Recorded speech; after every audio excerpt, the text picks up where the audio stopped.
आज हम अध्ययन के विषय के रूप में लोक प्रशासन का विकास के बारे में चर्चा करेंगे। लोक प्रशासन का उद्भव, विकास एक विषय के रूप में, एक अनुशासन के रूप में किस प्रकार से हुआ है, इसके बारे में हम चर्चा करेंगे। लोक प्रशासन का विकास प्राचीन काल में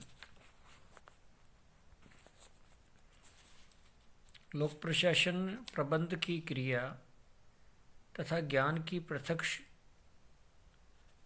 शास्त्र या विषय दोनों हैं। प्रबंध की क्रिया तथा ज्ञान की पृथक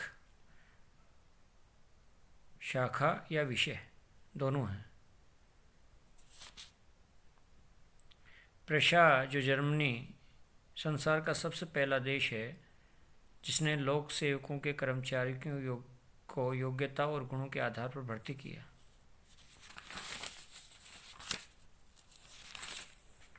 इस प्रकार से लोक प्रशासन जो विषय है, या लोक प्रशासन के विषय में हम अध्ययन के विषय में जो विकास है लोक प्रशासन का, उसको हम एक विकास के रूप में, पाठ्यक्रम के रूप में किस प्रकार से विकास हुआ है उसके बारे में हम जो चर्चा कर रहे हैं, उसमें जैसा कि लोक प्रशासन प्रबंध की क्रिया और ज्ञान की जो पृथक शाखा या विषय है दोनों हैं। प्रबंध की क्रिया के रूप में लोक प्रशासन उतना ही पुराना है जितना सामाजिक जीवन है।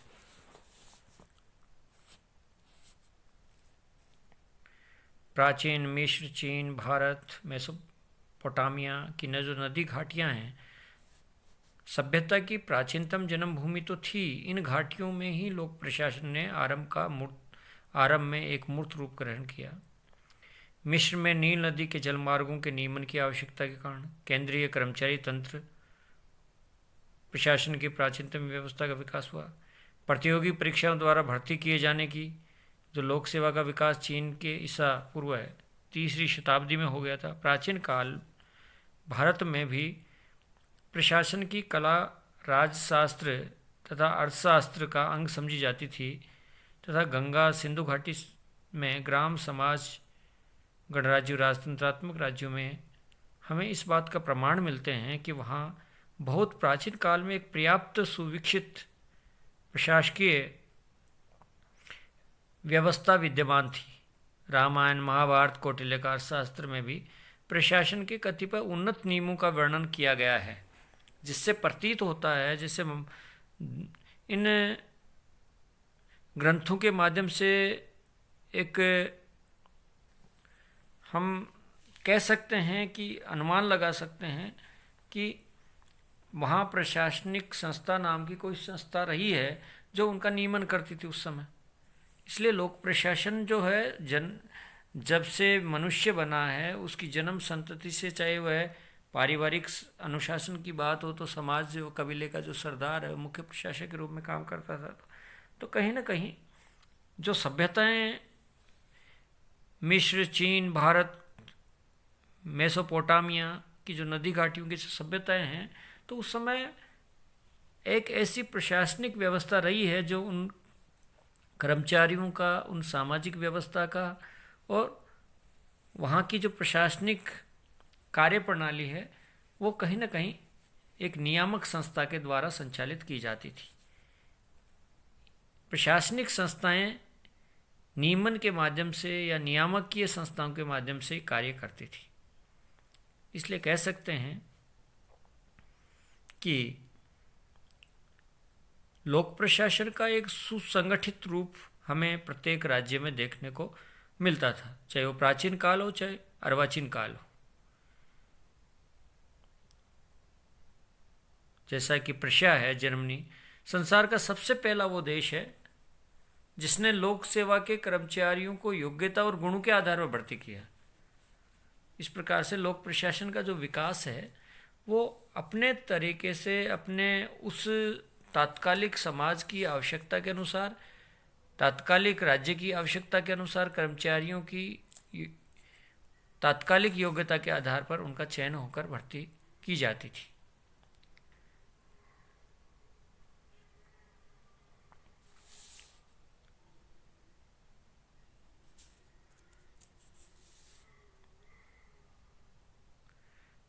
राज्य के प्रशासन के कार्यों की जो मंत्रालयों, विभाग और उनके क्षेत्रीय की कार्यकलापों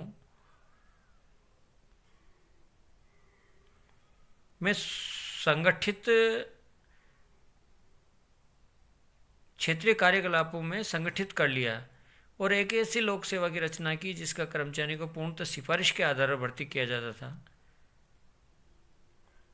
और प्रशा का हम सबसे पहला वो देश है जिसमें कहा गया है कि वहाँ कर्मचारियों को योग्यता के आधार पर और गुणों के आधार पर चयन किया गया। ये पहली लोक सेवा है जिसके योग्यता और गुणों के आधार पर चयन किया गया।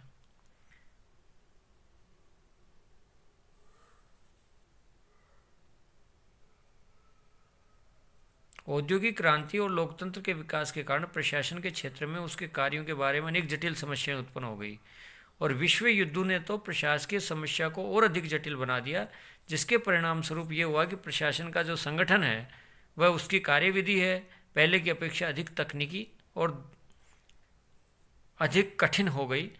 जब आर्थिक संकट और सामाजिक न्याय और सामाजिक सुरक्षा संबंधी समस्याओं का निराकरण का भार लोक प्रशासन पर आन पड़ता है या आता है तो समस्याएं अधिक जटिल और तकनीकी हो जाती हैं। जैसा कि वैश्विक कोविड-19 है, ग्लोबल पेंडेमिक वैश्विक महामारी का स्वरूप है, तो प्रशासन की जिम्मेदारी अधिक बढ़ जाती है कि वह इन समस्याओं को कैसे किस तरह से शॉर्ट आउट करे।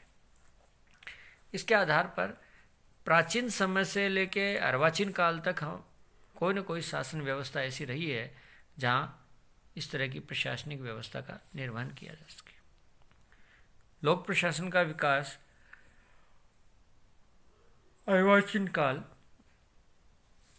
यद्यपि प्रशासन का अनुभव प्राचीन काल से चला आ रहा है, इसका अध्ययन भी अभी हाल ही के विषयों में होने लगा है। प्रशासकीय व्यवस्था के अध्ययन में अभी हाल ही के वर्षों में इन कारणों के माध्यम से किया जाए। वर्तमान राज्यों में सरकार का प्रशासकीय कार्य बहुत अधिक बढ़ जाना, अतः प्रशासकीय व्यवस्था और कार्य पद्धति का अध्ययन आवश्यक हो गया। लोक प्रशासन में पर राष्ट्रीय आय का काफ़ी बड़ा अंश खर्च हो जाता है, अतः आवश्यक हो गया कि इस धन को उचित रूप से खर्च किया जाए और हर प्रकार की मितव्ययता बरती जाए, फिजूल खर्ची रोकी जाए। इस उद्देश्य के लिए प्राप्ति हेतु लोक प्रशासन के अध्ययन आवश्यक हो जाता है। चूँकि प्रशासन विज्ञान है, अतः यह आवश्यक है कि अन्य विज्ञानों की भांति इसका अध्ययन भी हो जाए। जब सरकार का काम इतना बढ़ गया है तो प्रश्न ये उठता है कि इन कामों को अच्छी तरह से कैसे संपन्न किया जाए। इसके लिए प्रशासकीय समस्याओं के अध्ययन और अनुसंधान की आवश्यकता प्रतीत हुई, इसलिए विषय के अध्ययन करना आवश्यक हो गया। एक क्रिया के रूप में लोक प्रशासन काफ़ी प्राचीन है, तथापि अध्ययन की एक शाखा के रूप में a branch of knowledge, a subject of study के रूप में इसका उदय वर्तमान काल से ही संभव हुआ है। ऐसा भी कहा जाता है कि लंबे समय तक प्रशासन संबंधी समस्त चिंतन राजनीति शास्त्र, नीति शास्त्र और विधि शास्त्र जैसे विद्याओं के साथ घुला मिला रहा है और यही कारण है कि रामायण, महाभारत जैसे प्राचीन ग्रंथों के भीतर राजनीतिक चिंतन के साथ साथ प्रशासन संबंधी चिंतन भी पर्याप्त मात्रा में सन्निहित है या विद्यमान है। स्मृतियाँ हिंदू के विधि ग्रंथ हैं, उनमें न्यायिक संगठन और सामान्य प्रशासन का विस्तार से वर्णन किया है। कौटिल्य के अर्थशास्त्र में राज्य के सैद्धांतिक आधारों की अपेक्षा प्रशासन की समस्या का अधिक विश्लेषण किया गया है। मैकियावेली जो अर्थशास्त्र है कौटिल्य का, उसके समकालीन मैकियावेली का जो प्रिंस है उसमें भी शासन व्यवस्था का, शासन संचालन और प्रशासन काल की विस्तृत व्याख्या की गई है। तो आधुनिक काल में राजनीति शास्त्र के ग्रंथों और राजनीतिक संस्मरणों के समय समय पर प्रशासकीय विषयों की विवेचना की है, परंतु लोक प्रशासन का अध्ययन स्वतंत्र नहीं माना गया और 17वीं शताब्दी में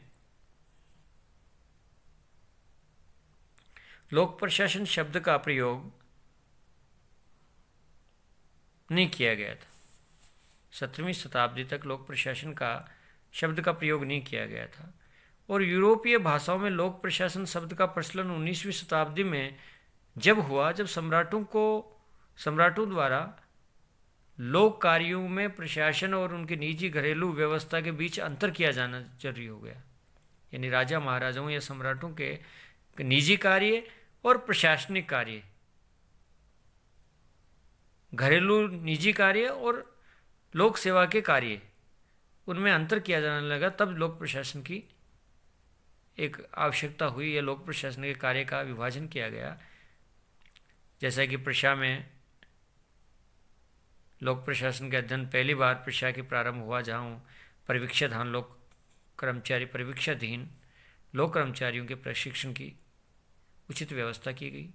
संयुक्त राज्य अमेरिका में 18वीं शताब्दी के अंत में प्रकाशित विश्वकोश फेडरलिस्ट में 72वें परिच्छेद में अमेरिका के पहले वित्त मंत्री अलेक्जेंडर हैमिल्टन ने लोक प्रशासन के अभिप्राय और क्षेत्र की स्पष्ट व्याख्या की। यानी लोक प्रशासन शब्द का पहला प्रयोग करने वाला अलेक्जेंडर हैमिल्टन है, जिसको सर हैमिल्टन बोलते हैं।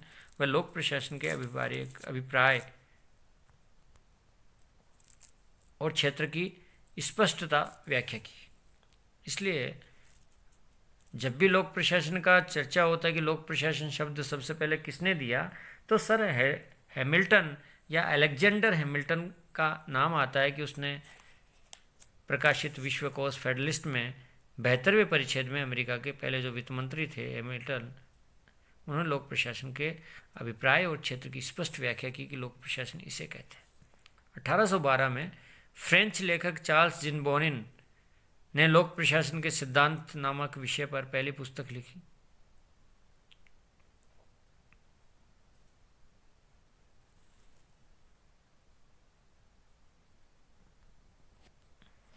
इस प्रकार से अध्ययन की शाखा के रूप में लोक प्रशासन का जो विकास है वो इस प्रकार से हुआ कि लोक प्रशासन विषय के रूप में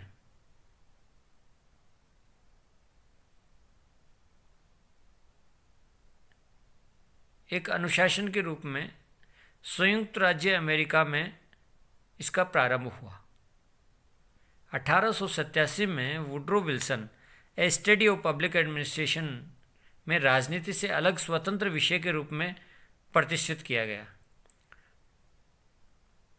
प्रोफेसर ड्वाइट वाल्डो ने वुड्रो विल्सन के इस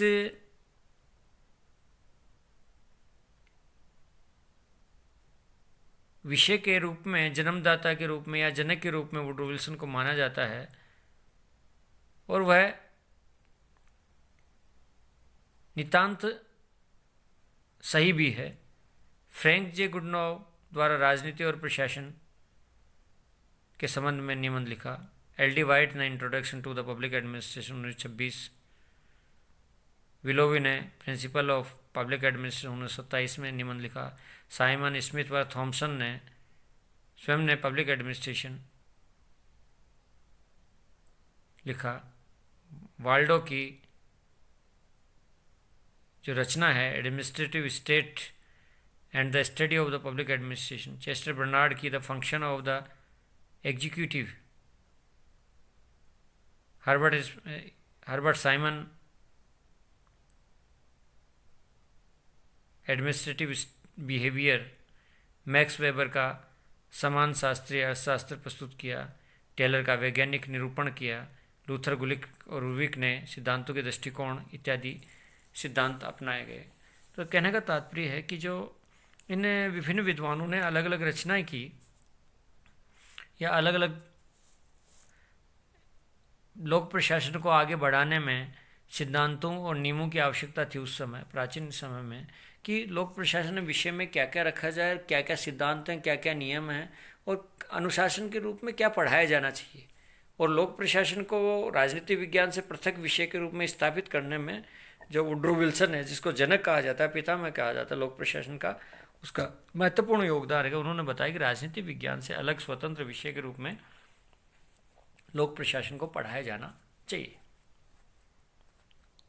और जो हर्बर्ट साइमन हैं, चेस्टर आई बर्नार्ड हैं, जिसने फंक्शन ऑफ द एग्जीक्यूटिव, और हर्बर्ट साइमन ने एडमिनिस्ट्रेटिव बिहेवियर में ये सिद्ध किया कि लोक प्रशासन में अब तक जो सिद्धांत चले आ रहे, गढ़े जा रहे थे, उनमें यह था कि क्या होना चाहिए, आदर्श क्या है, क्या की बजाय क्या होना चाहिए, किस तरह से सिद्धांतों की रचना की जा सकती है या व्यवहारिक रूप से अनुसंधान इन विषयों में किया जा सकता है कि नहीं किया जा। इसलिए एडमिनिस्ट्रेटिव बिहेवियर में हर्बर्ट साइमन ने एक तार्किकता के आधार पर सिद्धांतों की जो रचना है उस पर जोर दिया। एडमिनिस्ट्रेटिव बिहेवियर, जो एडमिनिस्ट्रेटिव बिहेवियर है उसके बारे में हर्बर्ट साइमन को नोबेल प्राइज़ भी मिला, और उसके पश्चात मैक्स वेबर, टेलर, लूथर गुलिक आदि विभिन्न विद्वानों ने अपने अपने नए नए सिद्धांत की रचना की और उन सिद्धांतों को सबके सामने रखा। तो वर्तमान में व्यावहारिक विचारकों का बोलबाला रहा। चेस्टर आई बर्नार्ड की जो अपनी रचना the function of the executive में व्यवहारवादी दृष्टिकोण को अपनाया गया। उन्होंने प्रशासन की परिभाषा सहकारी सामाजिक कार्य के रूप में की। हर्बर्ट साइमन की जो रचना एडमिनिस्ट्रेटिव बिहेवियर है उसमें व्यवहारवादी विचारधारा को सर्वश्रेष्ठ उपलब्ध करती है, और उसने प्रशासन में अनुभविक दृष्टिकोण की सिफारिश भी की, अनुशंसा की। साइमन ने यह सिद्ध किया कि प्रशासन के सिद्धांत में सिद्धांत नामक कोई चीज़ नहीं है, और उनको प्रोवर्ब्स का मजाक उड़ा, प्रोवर्ब्स कहकर, कहावत कहकर। इसलिए उन्होंने खुद ने नया सिद्धांत दिया। एडमिनिस्ट्रेटिव बिहेवियर में एक तार्किकता के आधार पर, सिद्धांत के आधार पर उन्होंने नई रचना, सिद्धांत की रचना की। इसलिए साइमन की जो विचारधारा है वह लोक प्रशासन को मनोविज्ञान, समाजशास्त्र, अर्थशास्त्र और राजनीतिक विज्ञान से जोड़कर इस विशेष क्षेत्र का विस्तार किया। फ्रेडरिक्स ने लोक प्रशासन में तुलनात्मक अध्ययन पर जोर दिया, जिसमें ड्वाइट वाल्डो भी हैं। विकासशील देशों में समाज के अध्ययन में उन्होंने आदर्श और नमूनों का निर्माण किया, और आजकल लोक प्रशासन के अध्ययन में अंतर विषयक सहयोग और अध्ययन पर जोर दिया जाना है, यानी इंटरडिसिप्लिन जो स्टडी है उस पर लोक प्रशासन पर जोर दिया जा रहा है। अन्य विषयों के साथ जोड़कर लोक प्रशासन का अध्ययन पर अंतर विषयक, जैसे हमें पिछले दौरान हमें अन्य समाज विज्ञानों से अध्ययन किया, उसी आधार पर अंतर विषयक अध्ययन जोड़कर हमने लोक प्रशासन के अध्ययन पर जोर दिया गया, ताकि विषय की व्यापकता बढ़ाई जा सकती। इस प्रकार से लोक प्रशासन की जो प्रारंभिक यात्रा है वो इस प्रकार से रही है, और बाकी हम आगे करते हैं। धन्यवाद।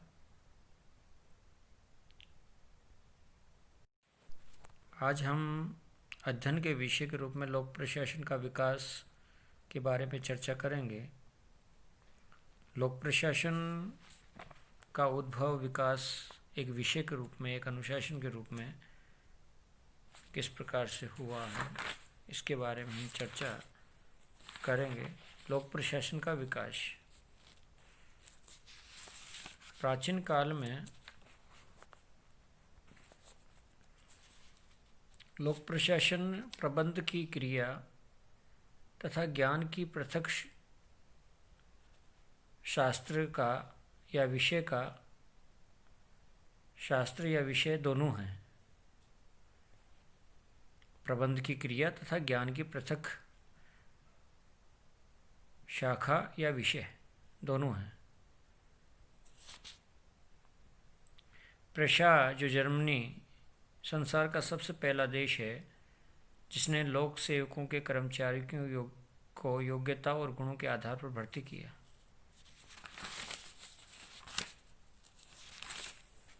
इस प्रकार से लोक प्रशासन जो विषय है, या लोक प्रशासन के विषय में हम अध्ययन के विषय में जो विकास है लोक प्रशासन का,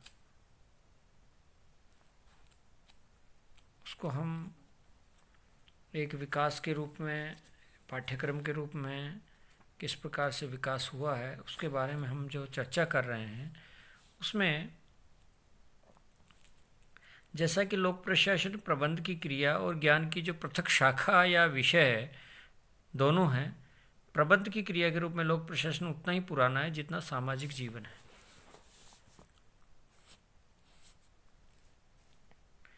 प्राचीन मिस्र, चीन, भारत, मेसोपोटामिया की जो नदी घाटियाँ हैं, सभ्यता की प्राचीनतम जन्मभूमि तो थी। इन घाटियों में ही लोक प्रशासन ने आरंभ में एक मूर्त रूप ग्रहण किया। मिस्र में नील नदी के जलमार्गों के नियमन की आवश्यकता के कारण केंद्रीय कर्मचारी तंत्र प्रशासन की प्राचीनतम व्यवस्था का विकास हुआ। प्रतियोगी परीक्षाओं द्वारा भर्ती किए जाने की जो लोक सेवा का विकास चीन के ईसा पूर्व है 3री शताब्दी में हो गया था। प्राचीन काल भारत में भी प्रशासन की कला राजशास्त्र तथा अर्थशास्त्र का अंग समझी जाती थी तथा गंगा सिंधु घाटी में ग्राम समाज गणराज्य राजतंत्रात्मक राज्यों में हमें इस बात का प्रमाण मिलते हैं कि वहाँ बहुत प्राचीन काल में एक पर्याप्त सुविकसित प्रशासकीय व्यवस्था विद्यमान थी।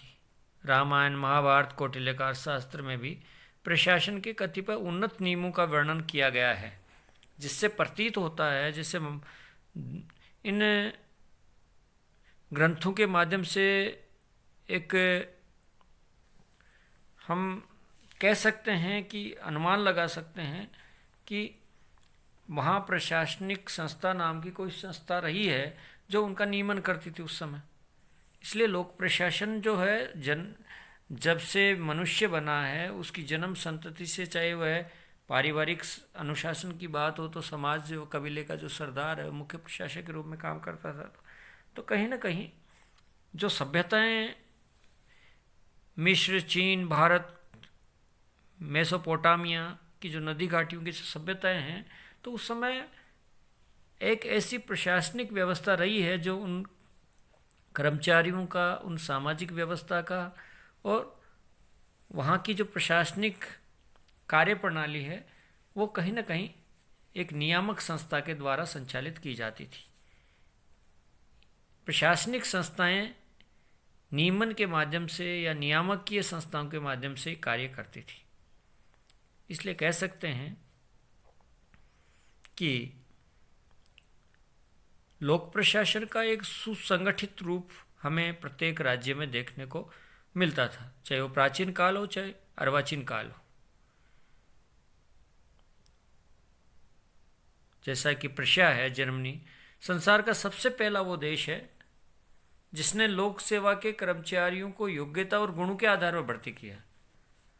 इस प्रकार से लोक प्रशासन का जो विकास है वो अपने तरीके से, अपने उस तात्कालिक समाज की आवश्यकता के अनुसार, तात्कालिक राज्य की आवश्यकता के अनुसार कर्मचारियों की तात्कालिक योग्यता के आधार पर उनका चयन होकर भर्ती की जाती थी।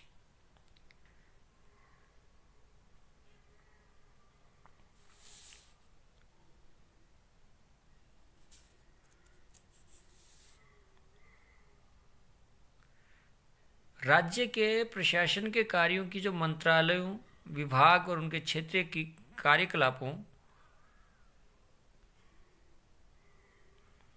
में संगठित क्षेत्रीय कार्यकलापों में संगठित कर लिया और एक ऐसी लोक सेवा की रचना की जिसका कर्मचारी को पूर्णतः सिफारिश के आधार पर भर्ती किया जाता था। और प्रशा का हम सबसे पहला वो देश है जिसमें कहा गया है कि वहाँ कर्मचारियों को योग्यता के आधार पर और गुणों के आधार पर चयन किया गया। ये पहली लोक सेवा है जिसके योग्यता और गुणों के आधार पर चयन किया गया।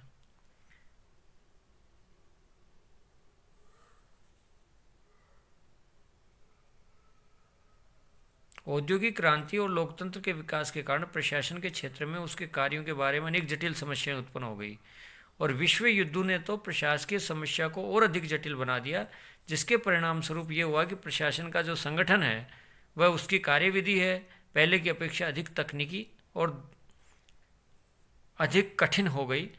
जब आर्थिक संकट और सामाजिक न्याय और सामाजिक सुरक्षा संबंधित समस्याओं का निराकरण का भार लोक प्रशासन आन पड़ता है या आता है तो समस्याएं अधिक जटिल और तकनीकी हो जाती हैं। जैसा कि वैश्विक कोविड-19 है, ग्लोबल पेंडेमिक वैश्विक महामारी का स्वरूप है, तो प्रशासन की जिम्मेदारी अधिक बढ़ जाती है कि वह इन समस्याओं को कैसे किस तरह से शॉर्ट आउट करे। इसके आधार पर प्राचीन समय से लेके अर्वाचीन काल तक हम कोई न कोई शासन व्यवस्था ऐसी रही है जहाँ इस तरह की प्रशासनिक व्यवस्था का निर्वहन किया जा सके। लोक प्रशासन का विकास अर्वाचीन काल। यद्यपि प्रशासन का अनुभव प्राचीन काल से चला आ रहा है, इसका अध्ययन भी अभी हाल ही के विषयों में होने लगा है। प्रशासकीय व्यवस्था के अध्ययन में अभी हाल ही के वर्षों में इन कारणों के माध्यम से किया जाए। वर्तमान राज्यों में सरकार का प्रशासकीय कार्य बहुत अधिक बढ़ जाना, अतः प्रशासकीय व्यवस्था और कार्य पद्धति का अध्ययन आवश्यक हो गया। लोक प्रशासन में पर राष्ट्रीय आय का काफ़ी बड़ा अंश खर्च हो जाता है, अतः आवश्यक हो गया कि इस धन को उचित रूप से खर्च किया जाए और हर प्रकार की मितव्ययता बरती जाए, फिजूल खर्ची रोकी जाए। इस उद्देश्य के लिए प्राप्ति हेतु लोक प्रशासन के अध्ययन आवश्यक हो जाता है। चूँकि प्रशासन विज्ञान है, अतः यह आवश्यक है कि अन्य विज्ञानों की भांति इसका अध्ययन भी हो जाए।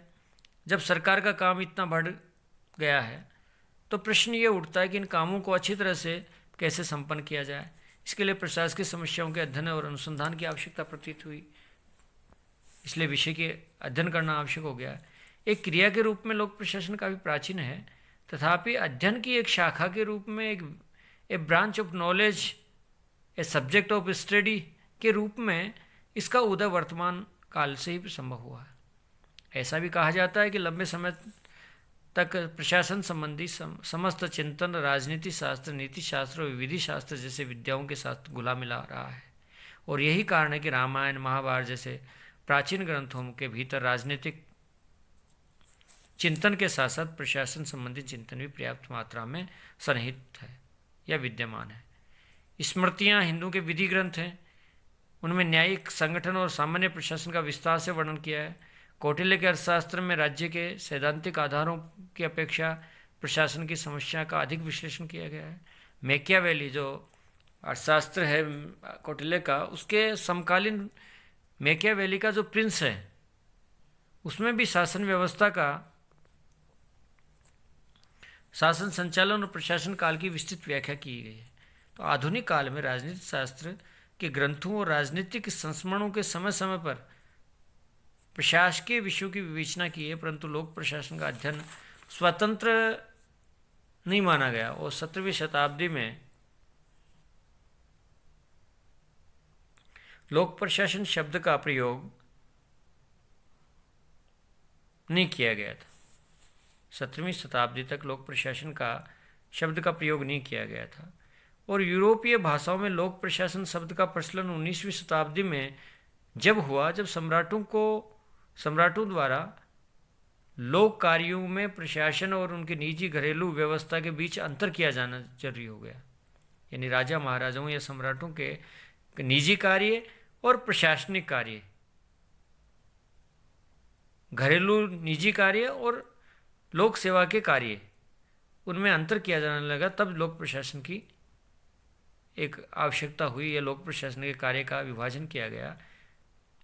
जैसा कि प्रशा में लोक प्रशासन के अध्ययन पहली बार प्रशा के प्रारंभ हुआ, जहाँ परिवीक्षाधीन लोक कर्मचारियों के प्रशिक्षण की उचित व्यवस्था की गई। संयुक्त राज्य अमेरिका में 18वीं शताब्दी के अंत में प्रकाशित विश्वकोश फेडरलिस्ट में 72वें परिच्छेद में अमेरिका के पहले वित्त मंत्री अलेक्जेंडर हैमिल्टन ने लोक प्रशासन के अभिप्राय और क्षेत्र की स्पष्ट व्याख्या की। यानी लोक प्रशासन शब्द का पहला प्रयोग करने वाला अलेक्जेंडर हैमिल्टन है, जिसको सर हैमिल्टन बोलते हैं। वह लोक प्रशासन के अभिप्राय और क्षेत्र की स्पष्टता व्याख्या की। इसलिए जब भी लोक प्रशासन का चर्चा होता है कि लोक प्रशासन शब्द सबसे पहले किसने दिया, तो सर हैमिल्टन या अलेक्जेंडर हैमिल्टन का नाम आता है कि उसने प्रकाशित विश्वकोश फेडरलिस्ट में 72वें परिच्छेद में अमेरिका के पहले जो वित्त मंत्री थे हैमिल्टन, उन्होंने लोक प्रशासन के अभिप्राय और क्षेत्र की स्पष्ट व्याख्या की कि लोक प्रशासन इसे कहते हैं। 1812 में फ्रेंच लेखक चार्ल्स जिनबोनिन ने लोक प्रशासन के सिद्धांत नामक विषय पर पहली पुस्तक लिखी।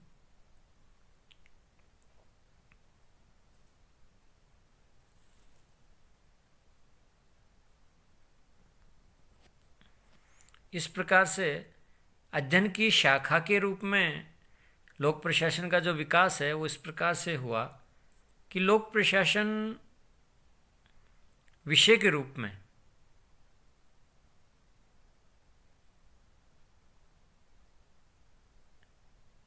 एक अनुशासन के रूप में संयुक्त राज्य अमेरिका में इसका प्रारंभ हुआ। 1887 में Woodrow Wilson A study of public administration में राजनीति से अलग स्वतंत्र विषय के रूप में प्रतिष्ठित किया गया। प्रोफेसर ड्वाइट वाल्डो ने वुड्रो विल्सन के इस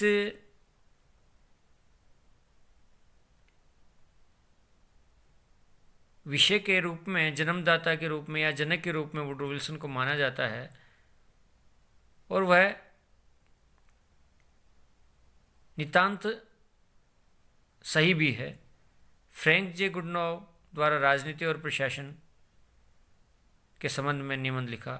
एल.डी. वाइट ने introduction to the public administration 1926, Willoughby ने प्रिंसिपल ऑफ पब्लिक एडमिनिस्ट्रेशन 1927 में निबंध लिखा। साइमन स्मिथ व थॉमसन ने स्वयं ने पब्लिक एडमिनिस्ट्रेशन लिखा। वाल्डो की जो रचना है administrative state and the study of the public administration, Chester Barnard की the function of the executive, Herbert Simon administrative behaviour, Max Weber का समान शास्त्रीय अर्थशास्त्र प्रस्तुत किया, टेलर का वैज्ञानिक निरूपण किया, लूथर, गुलिक और उर्विक ने सिद्धांतों के दृष्टिकोण इत्यादि सिद्धांत अपनाए गए। तो कहने का तात्पर्य है कि जो इन विभिन्न विद्वानों ने अलग अलग रचनाएं की या अलग अलग लोक प्रशासन को आगे बढ़ाने में सिद्धांतों और नियमों की आवश्यकता थी उस समय, प्राचीन समय में, कि लोक प्रशासन विषय में क्या क्या रखा जाए, क्या क्या सिद्धांत हैं, क्या क्या नियम हैं, और अनुशासन के रूप में क्या पढ़ाया जाना चाहिए। और लोक प्रशासन को राजनीति विज्ञान से पृथक विषय के रूप में स्थापित करने में जो वुड्रो विल्सन है, जिसको जनक कहा जाता है, पितामह कहा जाता है लोक प्रशासन का, उसका महत्वपूर्ण योगदान है। उन्होंने बताया कि राजनीति विज्ञान से अलग स्वतंत्र विषय के रूप में लोक प्रशासन को पढ़ाया जाना चाहिए। और जो हर्बर्ट साइमन हैं, चेस्टर आई बर्नार्ड हैं, जिसने फंक्शन ऑफ द एग्जीक्यूटिव, और हर्बर्ट साइमन ने एडमिनिस्ट्रेटिव बिहेवियर में ये सिद्ध किया कि लोक प्रशासन में अब तक जो सिद्धांत चले आ रहे, गढ़े जा रहे थे, उनमें यह था कि क्या होना चाहिए, आदर्श क्या है, क्या की वजह क्या होना चाहिए, किस तरह से सिद्धांतों की रचना की जा सकती है, या व्यवहारिक रूप से अनुसंधान इन विषयों में किया जा सकता है कि नहीं किया जा। इसलिए एडमिनिस्ट्रेटिव बिहेवियर में हर्बर्ट साइमन ने एक तार्किकता के आधार पर सिद्धांतों की जो रचना है उस पर जोर दिया। एडमिनिस्ट्रेटिव बिहेवियर, जो एडमिनिस्ट्रेटिव बिहेवियर है, उसके बारे में हर्बर्ट साइमन को नोबेल प्राइज़ भी मिला। और उसके पश्चात मैक्स वेबर, टेलर, लूथर, गुलिक आदि विभिन्न विद्वानों ने अपने अपने नए नए सिद्धांत की रचना की और उन सिद्धांतों को सबके सामने रखा। तो वर्तमान में व्यावहारिक विचारकों का बोलबाला रहा। चेस्टर आई बर्नार्ड की जो अपनी रचना the function of the executive में व्यवहारवादी दृष्टिकोण को अपनाया गया। उन्होंने प्रशासन की परिभाषा सहकारी सामाजिक कार्य के रूप में की।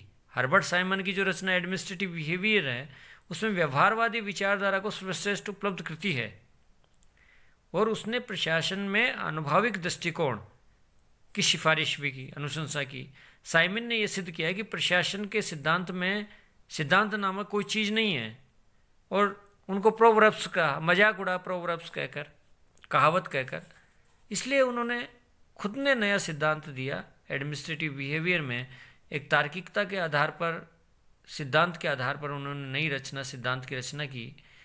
इसलिए साइमन की जो विचारधारा है वह लोक प्रशासन को मनोविज्ञान, समाजशास्त्र, अर्थशास्त्र और राजनीतिक विज्ञान से जोड़कर इस विशेष क्षेत्र का विस्तार किया। फ्रेडरिक्स ने लोक प्रशासन में तुलनात्मक अध्ययन पर जोर दिया, जिसमें ड्वाइट वाल्डो भी हैं। विकासशील देशों में समाज के अध्ययन में उन्होंने आदर्श और नमूनों का निर्माण किया, और आजकल लोक प्रशासन के अध्ययन में अंतर विषयक सहयोग और अध्ययन पर जोर दिया जाना है, यानी इंटरडिसिप्लिन जो स्टडी है उस पर लोक प्रशासन पर जोर दिया जा रहा है। अन्य विषयों के साथ जोड़कर लोक प्रशासन का अध्ययन पर अंतर विषयक, जैसे हमें पिछले दौरान हमें अन्य समाज विज्ञानों से अध्ययन किया, उसी आधार पर अंतर विषयक अध्ययन जोड़कर हमने लोक प्रशासन के अध्ययन पर जोर दिया गया, ताकि विषय की व्यापकता बढ़ाई जा सकती। इस प्रकार से लोक प्रशासन की जो प्रारंभिक यात्रा है वो इस प्रकार से रही है, और बाकी हम आगे करते हैं। धन्यवाद।